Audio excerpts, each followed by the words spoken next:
বোর্ডে দুটো অঙ্ক দেয়া আছে। একটা অঙ্ক হচ্ছে 9, 36, 81, 144 পরবর্তী পদ কত। এটা কিন্তু 24তম বিসিএসে এসেছে, প্রাইমারিতে 13 সালে এসেছে, কর্মসংস্থান ব্যাংকে 23 সালে এসেছে।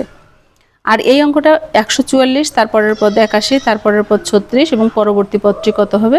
এটা প্রাইমারিতে এসেছে 11 সালে, পল্লী বিদ্যুতে এসেছে 23 সালে। তো এখন দেখি অঙ্কগুলো আমরা কিভাবে সমাধান করব।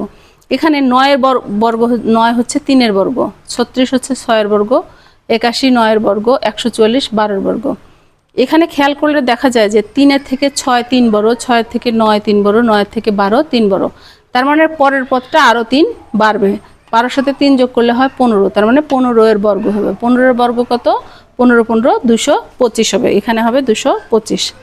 এই অঙ্কটার ক্ষেত্রে কি হবে? তাহলে এই একই অঙ্ক উল্টা করে লেখা, অর্থাৎ আগে বেড়েছে এখন কমতেছে।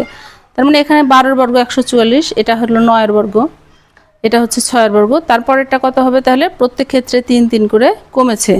12 থেকে 9, 9 থেকে 6, তার মানে পরের পদটা আরও 3 কমে যাবে, 3 বর্গ হবে।